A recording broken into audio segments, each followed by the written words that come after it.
مہدی یا مہدی یا مہدی۔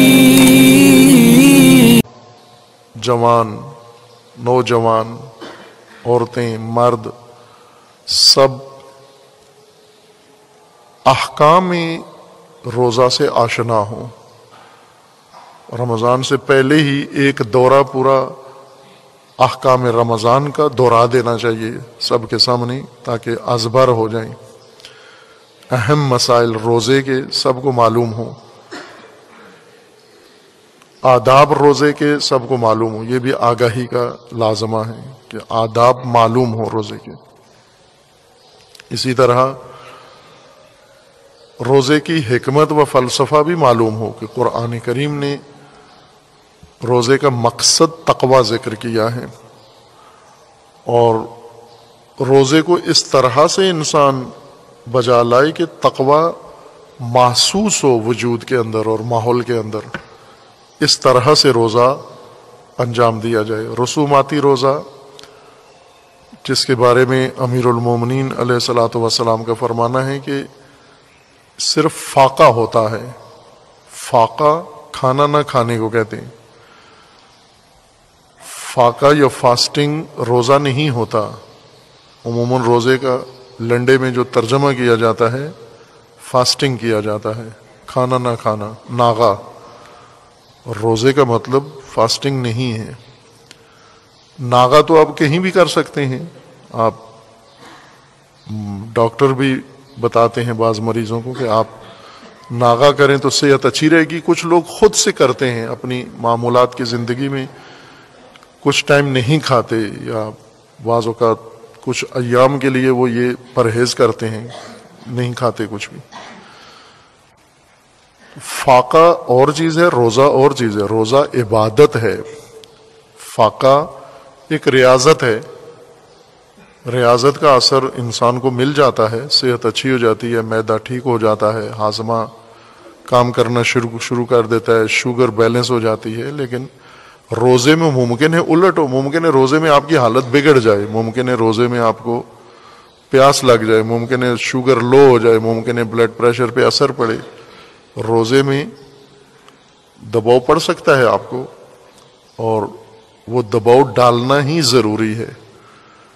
روزے میں انسان کے نظام پر، کھانے پینے کے نظام پر دباؤ ڈالنا ضروری ہے، تاکہ انسان کے اندر بہت ساری چیزیں زندہ ہوں، اور وہ ساری حصیں جو زندہ ہوتی ہیں ان کا جو نتیجہ نکلتا ہے، نہائی نتیجہ، وہ تقویٰ ہے۔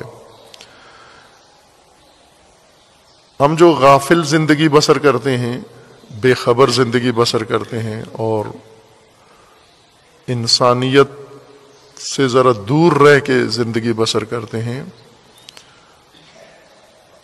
معمولات میں خوفناک ہیں ہمارا معمولات زندگی۔ اگر ہم دیکھیں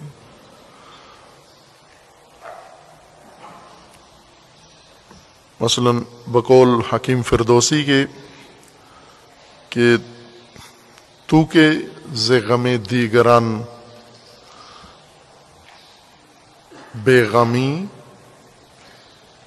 اگر تو دوسروں کے غم، دوسروں کے مشکلات، دوسروں کے مسائل سے بے فکر ہے، لاپرواہ ہے، نہ بھاید کہ نامت نہند آدمی، آدمی نہیں کہنا چاہیے پھر تجھے، یعنی وہ شخص جو دوسروں کے مسائل، مشکلات، مصیبتوں سے لاپرواہ ہے، بے غم ہے، اس کا نام آدمی نہیں ہونا چاہیے، یہ آدمیت کے زمرے میں نہیں آتا۔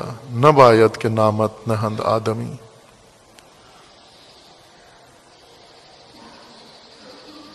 یہ شعر اقوام متحدہ کے دفتر کے اوپر لکھا ہوا ہے، انہوں نے اس کو اپنا شعار بنایا ہے، چونکہ وہ خدمت خلق اور انسانیت کے دعوے دار ہیں۔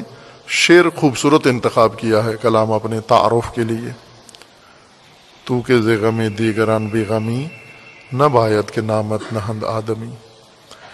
یہ جو لاپرواہ ہیں، بے غم ہیں، بے فکر ہیں، بے خیال ہیں، ہر ایک سے بے خیال ہیں، ان کی نظروں میں کوئی مر رہا ہے تو مرتا رہے، کوئی سسک رہا ہے تو سسکتا رہے، کوئی تڑپ رہا ہے تڑپتا رہے، کوئی بھوکا ہے تو بھوکا رہے، کوئی پیاسا ہے تو پیاسا ہے، جو ننگا ہے ننگا صحیح۔ اس طرح سے زندگی بسر کرنا تو انسانیت نہیں ہے، یہ غیر انسانی احساس ہے، غیر انسانی حالت ہے کہ غم دیگران سے انسان لاپرواہ ہو جائے، خود کھا لے یہ جانتے ہوئے کہ کچھ لوگ ان کو یہ میسر نہیں ہے، خود ہر لذت اٹھا لے یہ آگاہی رکھتے ہوئے کہ دوسروں کی ضرورت بھی پوری نہیں ہے۔ یہ آدمیت نہیں ہے۔ ممکن ہے یہ بڑا مذہبی بندہ ہو، یہ بڑا عبادت گزار بندہ ہو، روزے رکھتا ہو، نمازیں پڑھتا ہو، صدقے دیتا ہو، سب کچھ کرتا ہو، لیکن اگر دوسروں سے بے غم ہے، بے فکر ہے، لاپرواہ ہے، آدمیت کے زمرے سے باہر ہے یہ۔